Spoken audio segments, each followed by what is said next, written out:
بسم اللہ الرحمن الرحیم۔ السلام علیکم۔ سپہر کے 3 بجے ہیں۔ یہ ریڈیو پاکستان ہے۔ حمیرہ رانا سے خبریں سنیے۔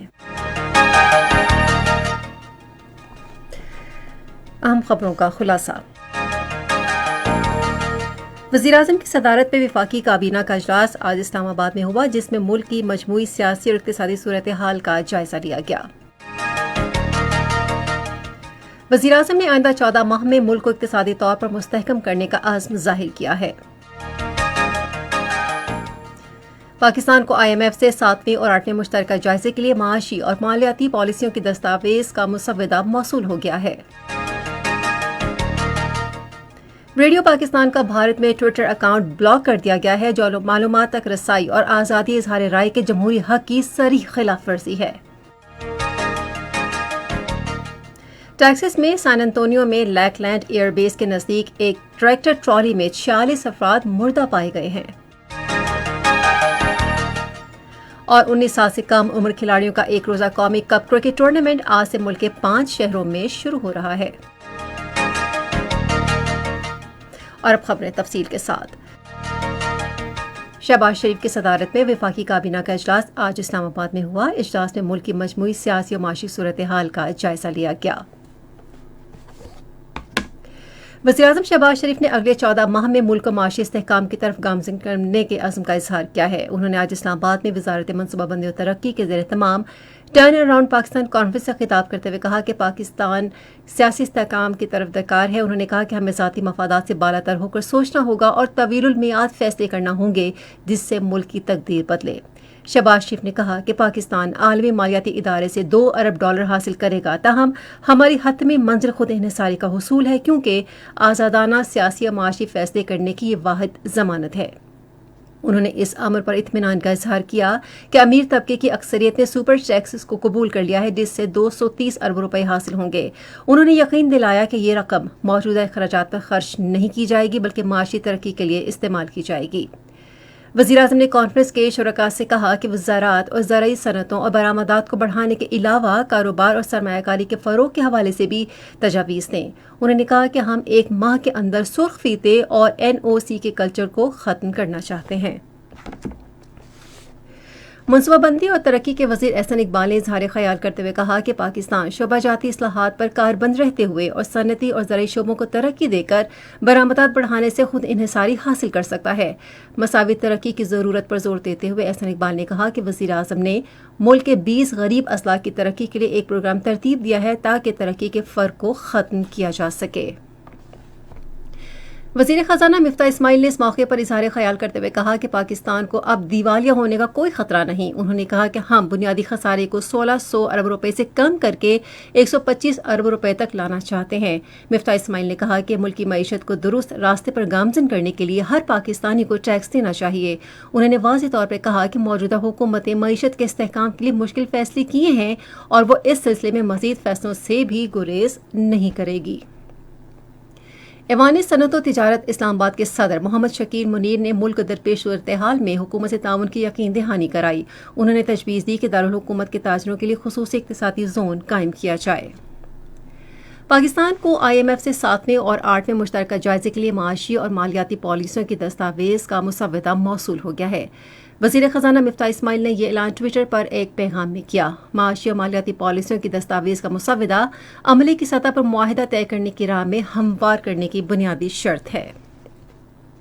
وزیراعظم شہباز شریف نے زندگی بچانے کے لیے CPR تربیتی پروگرام کا آغاز کیا ہے۔ اسٹریٹجک اصلاحات کے سربراہ سلمان صوفی نے کہا کہ جو رضاکار اس مہم کا حصہ بننے کے خواہش مند ہیں وہ 1166 پر کال کر کے اندراج کروا سکتے ہیں۔ انہوں نے کہا کہ CPR میں پیشہ ورانہ تربیت یافتہ افراد کو رضاکارانہ تربیت کے لیے رجسٹر ہونا چاہیے۔ سلمان صوفی نے کہا کہ جو افراد 10 لوگوں کو مہم کے دوران CPR کی تربیت دیں گے انہیں انعام دیا جائے گا۔ انہوں نے کہا کہ تربیت کار بننے کے لیے عمر کی کوئی حد مقرر نہیں کی گئی اور اس حوالے سے مرد اور خواتین دونوں اندراج کروا سکتے ہیں۔ پنجاب کے وزیر اعلیٰ حمزہ شہباز نے 85 تحصیل ہیڈ کوارٹرز اسپتالوں کی OPDs میں علاج معالجے کی بہتر سہولیات کے پروگرام کی منظوری دے دی ہے۔ انہوں نے آج لاہور میں ایک اجلاس کی صدارت کرتے ہوئے OPDs میں علاج معالجے کی ان سہولیات کو 8 ماہ میں مکمل کرنے کی ہدایت کی۔ انہوں نے کہا کہ علاج کی بہتر سہولیات ہر شہری کا حق ہے. انہوں نے اسپتالوں میں صفائی ستھرائی کے انتظامات پر عدم اطمینان کا اظہار کیا اور محکمہ صحت کے حکام کو ہسپتالوں میں صفائی کے بہتر انتظامات کے لیے ایک جامع منصوبہ وضع کرنے کی ہدایت کی. انہوں نے ڈاکٹروں معاون طبی عملے کی کمی پوری کرنے کے لیے بھی حکمت عملی مرتب کرنے کی ہدایت کی. خیبر پختونخوا کے وزیر اعلیٰ محمود خان نے سرکاری اور نجی شعبے کی شراکت داری سے 4 نئے میڈیکل کالج قائم کرنے کی ہدایت کی ہے. انہوں نے پشاور میں نئے میڈیکل کالجز کے قیام سے متعلق ایک اجلاس کی صدارت کرتے ہوئے متعلقہ حکام سے 15 دن کے اندر چارسدہ، بنیر، ہری پور اور مانسہرہ کے اضلاع میں غیر استعمال شدہ سرکاری عمارتوں میں میڈیکل کالجز کے قیام کے حوالے سے رپورٹ طلب کی. میڈیکل کالج کے قیام کو ان علاقوں کی اشد ضرورت قرار دیتے ہوئے محمود خان نے منصوبے پر عمل درآمد یقینی بنانے کے لیے ضروری اقدامات کرنے کی بھی ہدایت کی. یہ خبریں آپ ریڈیو پاکستان سے سن رہے ہیں. ریڈیو پاکستان کا بھارت میں ٹویٹر اکاؤنٹ بلاک کر دیا گیا ہے، جو معلومات تک رسائی اور آزادی اظہار رائے کے جمہوری حق کی ساری خلاف ورزی ہے. پاکستان کے قومی نشریاتی ادارے کا اکاؤنٹ بلاک کرنے کی بنیادی وجہ بھارت کے غیر قانونی زیر قبضہ جموں کشمیر میں انسانی حقوق کی سنگین پامالیوں کو اجاگر کرنا ہے. ٹویٹر اکاؤنٹ بلاک کرنے پر تشویش کا اظہار کرتے ہوئے ریڈیو پاکستان کے ترجمان چودھری ضمیر ارشف نے کہا کہ ریڈیو پاکستان بین الاقوامی صحافتی اقدار پر سختی سے کاربند ہے اور اس نے اپنی خبروں میں ہمیشہ حقائق اور مقصدیت کو مد نظر رکھا ہے. انہوں نے ٹویٹر پر زور دیا کہ وہ بھارت میں اظہار رائے کی آزادی اور اطلاعات کی فراہمی یقینی بنانے کے لیے ریڈیو پاکستان ٹویٹر تک رسائی فوری طور پر بحال کرے. اس سے قبل دفتر خارجہ کے ترجمان عاصم افتخار نے بھارت میں اقوام متحدہ، ترکی، ایران، مصر اور دیگر ملکوں میں پاکستان کے سفارت خانوں کے سرکاری اکاؤنٹس بلاک کرنے پر شدید تشویش کا اظہار کیا. ایک بیان میں انہوں نے کہا کہ بھارت میں اپنی آواز دوسروں لوگوں تک پہنچانے کی اجازت نہ ملنا اور معلومات تک رسائی میں رکاوٹ انتہائی تشویشناک ہے. انہوں نے کہا کہ سوشل میڈیا پلیٹ فارمز کو مروجہ عالمی اقدار کا احترام کرنا چاہیے. پاکستان نے اردن کی اقبا بندرگاہ پر المناک واقعے میں قیمتی جانوں کے ضیاع پر تعزیت کی ہے. دفتر خارجہ کے ترجمان عاصم افتخار نے آج ایک پریس ریلیز میں لواحقین سے گہری ہمدردی کا اظہار کرتے ہوئے زخمیوں کی جلد صحتیابی کے لیے دعا کی. انہوں نے کہا کہ پاکستان دکھ کی اس گھڑی میں اردن کے عوام اور حکومت سے اظہار یکجہتی کرتا ہے. کمیٹی ٹو پروٹیکٹ جرنلسٹ نے بھارتی حکام پر زور دیا ہے کہ وہ صحافی محمد زبیر کو فوری اور غیر مشروط طور پر رہا کریں، ان کو ہراساں کرنا بند کریں.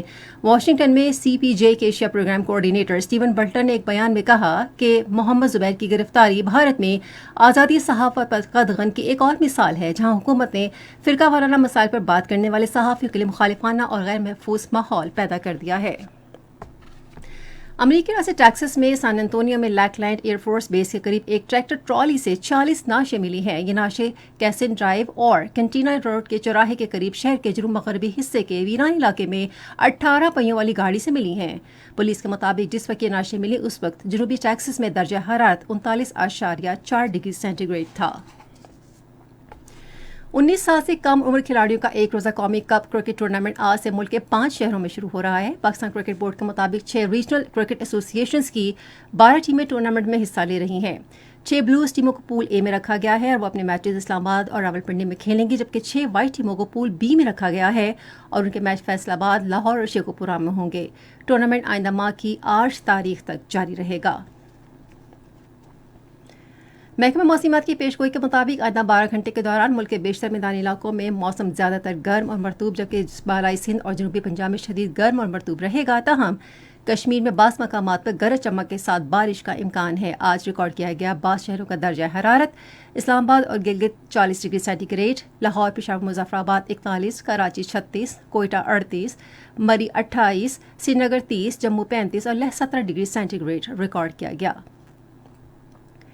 ناظرین، کے ساتھ ہی خبریں ختم ہوئیں.